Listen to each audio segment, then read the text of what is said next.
السلام علیکم ورحمۃ اللہ وبرکاتہ۔ اعوذ باللہ من الشیطان الرجیم، بسم اللہ الرحمن الرحیم۔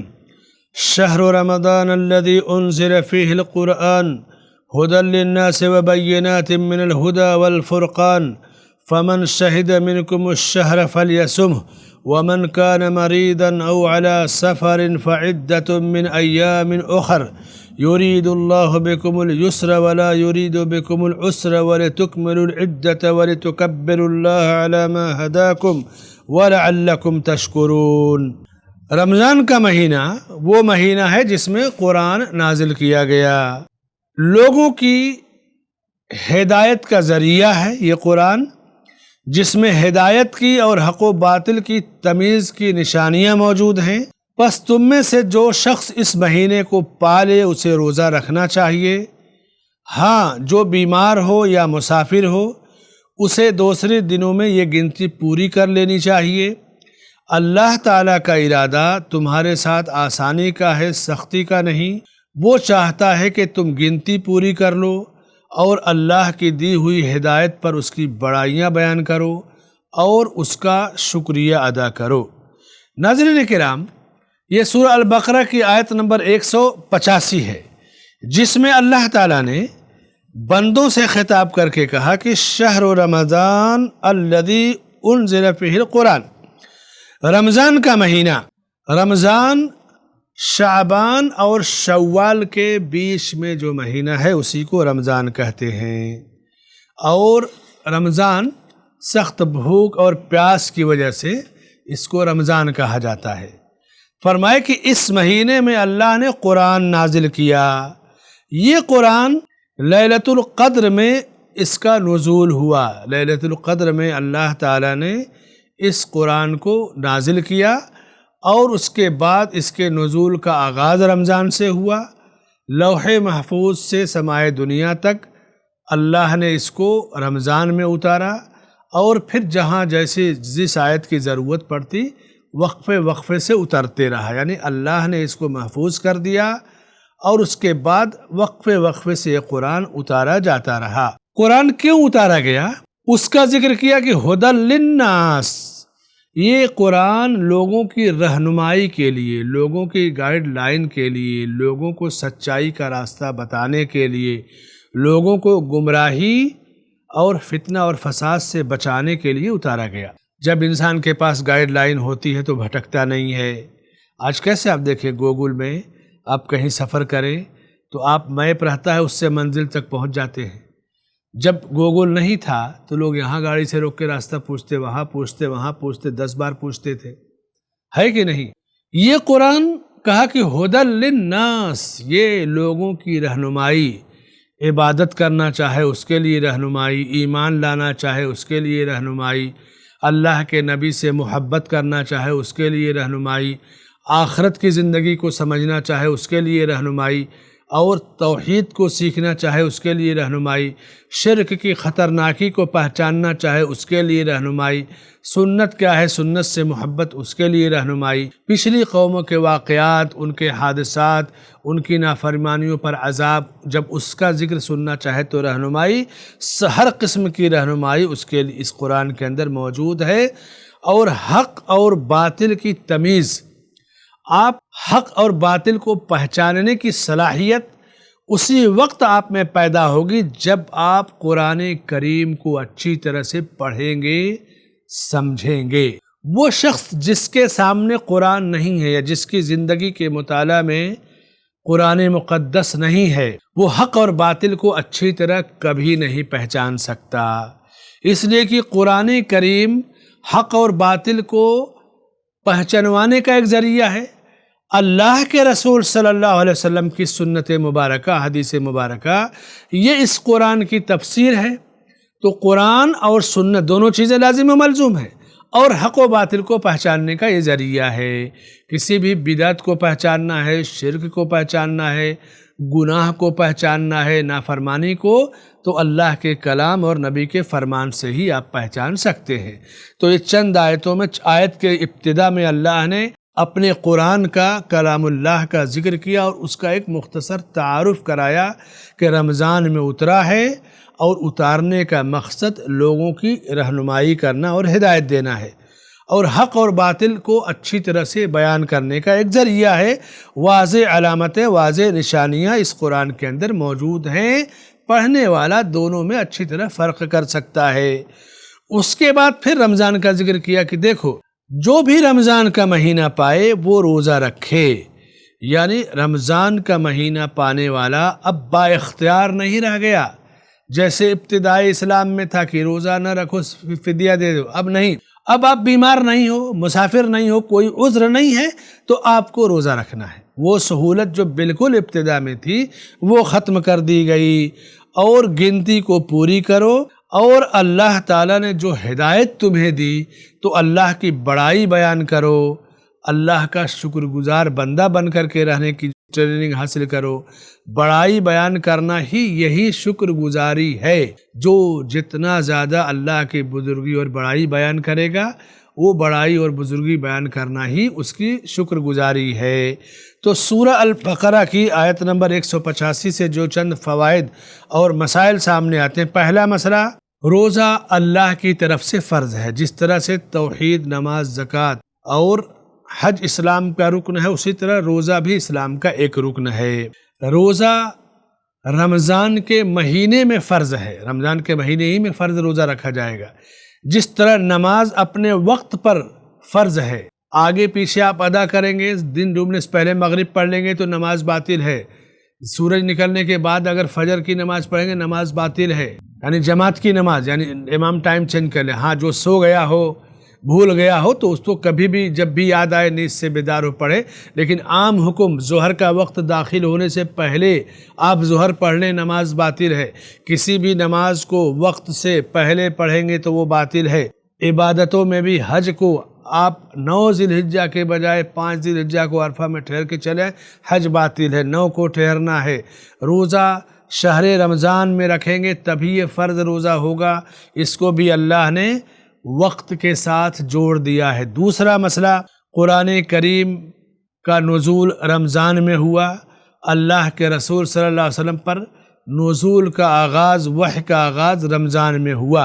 امام ابن اسحاق وغیرہ نے جو اقرا بسم ربک الذی کی جو تفسیر ذکر کی ہے کہ جبرائیل علیہ السلام آئے اور کہا اقرا، آپ نے کہا ما انا بقاری، تو ذکر کیا ہے کہ یہ حادثہ رمضان میں پیش آیا تھا۔ تیسرا جو مسئلہ ہے عقیدے کا، اس آیت سے ثابت ہوتا ہے اللہ کا بلندی پر ہونا۔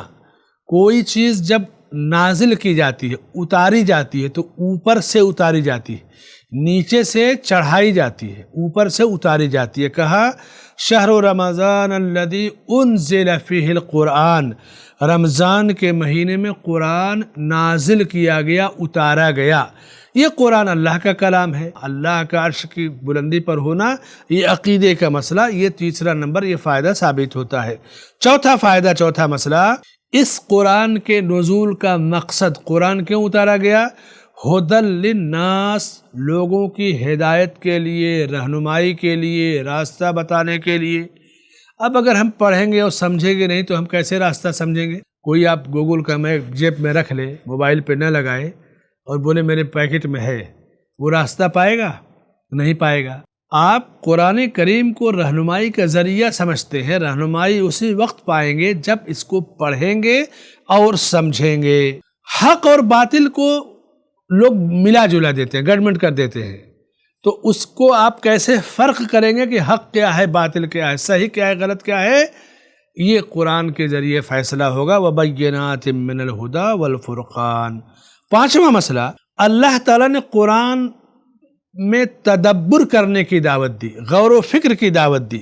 ہدایت آپ کب پائیں گے؟ جب غور و فکر کریں گے۔ ھدی للناس، لوگوں کی رہنمائی کا ذریعہ ہے۔ رہنمائی کیسے حاصل کریں گے؟ پڑھیں گے، سمجھیں گے، یا اگر پڑھے لکھے نہیں ہیں تو علماء سے سنیں گے۔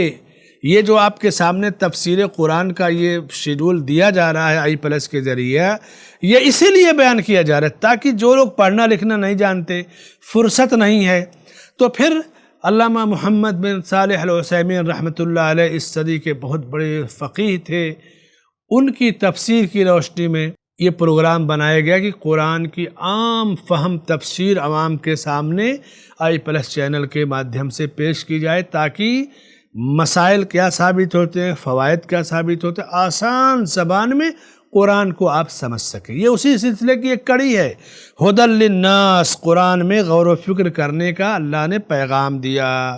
جو آدمی غور و فکر اور ہدایت کی نیت سے قرآن پڑھے گا وہ ضرور ہدایت پائے گا۔ کوئی تعویذ گنڈا لگائے گا، کوئی تغرا لگا کے نقشہ اور فریم کر کے لگا دے گا، کوئی تعویذ لکھے گا، وہ ہدایت کہاں سے پائے گا؟ ہدایت کے لیے غور و فکر کرنا ضروری ہے۔ چھٹا مسئلہ، جو شخص رمضان کا مہینہ پالے اس پر روزے فرض ہیں۔ اللہ کے رسول صلی اللہ علیہ وسلم کے پاس ایک آدمی آیا، اس نے کہا کہ میں نے چاند دیکھا ہے۔ تو آپ نے پوچھا یہ بتاؤ، اتشہد ان لا الہ الا اللہ وان محمد رسول اللہ، کیا تم لا الہ الا اللہ محمد رسول اللہ کی گواہی دیتے ہو؟ تو اس نے کہا ہاں۔ تو آپ نے اس کی گواہی کو مان کر کے حضرت بلال سے کہا رضی اللہ عنہ کہ اعلان کر دو کل روزہ رکھنا ہے۔ تو اسی طرح سے عبداللہ ابن عمر رضی اللہ عنہ کے زمانے میں بھی ایک معاملہ ہوا تھا، لوگوں کو روزہ رکھنے کا حکم دیا تھا۔ یعنی رمضان کا روزہ ایک آدمی کے چاند دیکھنے کی گواہی سے بھی شروع کیا جا سکتا ہے۔ اور ساتواں جو مسئلہ ثابت ہوتا ہے کہ اگر کسی ایک جگہ چاند دیکھا گیا، دوسری جگہ جو دور ہے 200-400 کلومیٹر، 25-50-100 کلومیٹر کا فرق نہیں ہے، لیکن دور ہے، مطلع الگ ہو سکتا ہے، تو ایسی صورت میں اگر وہاں چاند نہیں دیکھا گیا تو وہاں کے لوگوں پر روزہ رکھنا فرض نہیں ہے۔ یہ دنیا میں جو ٹرینڈ چلا جا رہا ہے کہ ایک ساتھ عید ہو، ایک ساتھ روزہ رکھا جائے، مسلمانوں کا اتحاد قائم ہوگا، یہ سب فضول چیزیں ہیں۔ اللہ کے نبی صلی اللہ علیہ وسلم کے زمانے میں، صحابہ کے زمانے میں مدینے میں روزہ رکھا گیا، شام اور سوریہ میں نہیں رکھا گیا، یا شام سوریہ میں رکھا گیا، مدینے والوں کو بعد میں خبر ملی۔ پوری دنیا میں ایک ساتھ عید نہیں ہوتی، ایک ساتھ روزہ نہیں رکھا جاتا تھا۔ کہا کہ تم چاند دیکھ کر روزہ رکھو، چاند دیکھ کر روزہ توڑو۔ درگاہوں پہ سجدہ کرنے والے مسلمان اور صرف اللہ کا سجدہ کرنے والے مسلمان کا یہ برابر ہو سکتے ہیں؟ جب تک وہ شرک سے توبہ نہ کر لے مسلمانوں کا اتحاد نہیں قائم ہو سکتا۔ جب تک بدعتی بدعتوں کو نہ ختم کر لے تب تک اتحاد کہاں قائم ہوگا؟ صرف عید اور رمضان سے اتحاد قائم ہوگا، شرک پر رہتے ہوئے، بدعت پر رہتے ہوئے اتحاد کہاں قائم ہوا؟ اس لیے یہ سب چیزیں آواز اٹھتی رہتی ہے مگر اس کی کوئی حیثیت نہیں ہے۔ آٹھواں مسئلہ جو اس آیت سے ثابت ہوتا ہے کہ اگر کسی کو یہ مہینہ نہیں ملا، رمضان کا مہینہ سفر کی وجہ سے پورا مہینہ چھوٹ گیا، تو اب اس وقت جب وہ اپنے گھر واپس آئے گا تو جتنے دن کا وہ مہینہ ہوگا اتنے ہی دن کے روزوں کی قضا کرنی ہے۔ کیوں؟ ایسی صورت میں فَعِدَّةٌ مِّنْ أَيَّامٍ أُخَرَ کہا اور رمضان کے روزوں کی قضا کر رہا ہے، تو اہل علم نے لکھا ہے کہ وہ اس مہینے کا، اس سال کا جو رمضان کا مہینہ تھا 29 دن کا یا 30 دن کا، اتنے دن کی رمضان کے روزوں کی قضا کرے گا۔ نواں جو مسئلہ اس آیت سے ثابت ہوتا ہے کہ اللہ نے جو عبادتیں فرض کی، جو فرائض مقرر کی، یہ بندوں پر بوجھ ڈالنے کے لیے نہیں بلکہ بندوں کے ساتھ شفقت، محبت اور بندوں کے ساتھ آسانی کے لیے۔ فرمایا یرید اللہ بکم اليسر ولا یرید بکم العسر، مریض کو سہولت دی گئی، مسافر کو سہولت دی گئی، یہ اللہ آسانی چاہتا ہے، مشقت نہیں چاہتا بندے کے لیے۔ یہ عبادتوں میں فرضیت کا ایک مقصود ہے۔ جب یہ مہینہ ختم ہو جائے، رمضان کا مہینہ، تو رمضان کا مہینہ ختم ہوتے ہی کیا کرتے ہیں ہم؟ وَلِتُكَبِّرُوا اللَّهَ عَلَى مَا هَدَاكُمْ، جیسے شوال کا چاند نکلا تکبیرات شروع ہو جاتی ہیں، اللہ اکبر اللہ اکبر لا الہ الا اللہ واللہ اکبر اللہ اکبر وللہ الحمد، اللہ اکبر کبیرہ وسبحان اللہ بکرۃ واصیلا۔ یعنی رمضان کے روزے رکھیں، گنتی پوری ہو گئی، اب شکرانہ کہاں سے شروع ہوتا ہے؟ جیسے شوال کا چاند نکلا دو نعمتیں اللہ تعالیٰ دیتا ہے، ایک تو تکبیر شروع ہو جاتی ہے اور دوسرے حج کا مہینہ شروع ہو جاتا ہے۔ وَلِتُكَبِّرُوا اللَّهَ عَلَى مَا هَدَاكُمْ، اللہ کی یہ رہنمائی، یہ ہدایت کہ ہم نے پورے مہینے کا روزہ رکھ لیا، اب شوال آیا تو اب ہم تکبیر سے اس مہینے کا آغاز کرتے ہیں، یہی شکر گزاری ہے اور یہی اللہ کے فضل کا اعتراف ہے۔ 10واں اور آخری مسئلہ کہ انسان اللہ کا شکریہ ادا کرنے میں اللہ کی اطاعت کا راستہ اپنائے۔ معصیت اور نافرمانی یہ شکر گزاری نہیں ہے بلکہ یہ ناشکری ہے۔ بہت سارے لوگ رمضان کا روزہ رکھ لیں گے، عید آتے ہی فضول منکرات، لہو و لعب، فضول خرچی میں بلا وجہ کی حرام جگہوں پر جا کر کے سیر و تفریح کرنا یا حرام کاموں میں مال خرچ کرنا، اللہ کی نافرمانی کے کام کرنا شروع کرتے ہیں، وہ شکر گزاری نہیں ہے، وہ معصیت ہے۔ فرمائے وَلِتُكَبِّرُوا اللَّهَ عَلَى مَا هَدَاكُمْ، اللہ نے تمہیں ہدایت دی، اس ہدایت کو پا کر کے اس کی تکبیر اور بڑائی بیان کرو، اور پھر کہا وَلَعَلَّكُمْ تَشْكُرُونَ، یہ ہدایت پا کر کے بڑائی بیان کرنا یہی شکر گزاری کا ایک راستہ ہے۔ تکبیرات عیدین کو کثرت سے پڑھتے رہنا چاہیے، چاند نکلنے سے لے کر کے امام کے مصلی پر پہنچتے تک۔ بعض فقہاء نے لکھا کہ امام کے خطبہ شروع ہونے تک، بہرحال عیدگاہ تک یعنی امام کے مصلی تک پہنچنے تک سب کو تکبیرات کہنا ہے۔ اللہ اکبر لا الہ الا اللہ واللہ اکبر وللہ الحمد۔ اور جب عید کی نماز پڑھ لیں مسلمان تو عید کے بعد بجائے کہ آپ عید مبارک کہیں، سنت کو زندہ کریں۔ صحابہ کرام رضی اللہ عنہم اجمعین ایک دوسرے سے ملتے تو کہتے تقبل اللہ منا ومنکم، اللہ ہماری جانب سے اور تمہاری جانب سے قبول کر لے۔ اس مہینے میں آدمی عبادت کرتا ہے، تلاوت کرتا ہے، صدقہ و خیرات کرتا ہے، روزہ رکھتا ہے، نوافل پڑھتا ہے، تراویح پڑھتا ہے، خیر کے بہت سارے کام کرتا ہے۔ تو اب عید کا چاند نکلا، تکبیر شروع ہو گئی، عید کی نماز پڑھ لی آپ نے، شکرانہ ہو گیا، پھر ملتے ہی اپنے بھائیوں سے آپ دعا دیجیے ایک دوسرے کو، اللہ ہماری اور آپ کی جانب سے قبول کر لے۔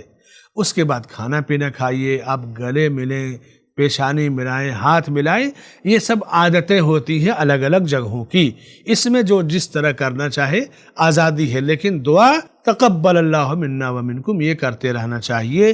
اللہ سے دعا ہے کہ اللہ ہمارے صیام و قیام کو قبول فرمائے اور سنت کے مطابق ہمیں عبادتیں انجام دینے کی اور شکر گزاری کی توفیق بخشے، آمین۔ وصلی اللہ علی نبینا محمد وعلی آلہ وصحبہ اجمعین۔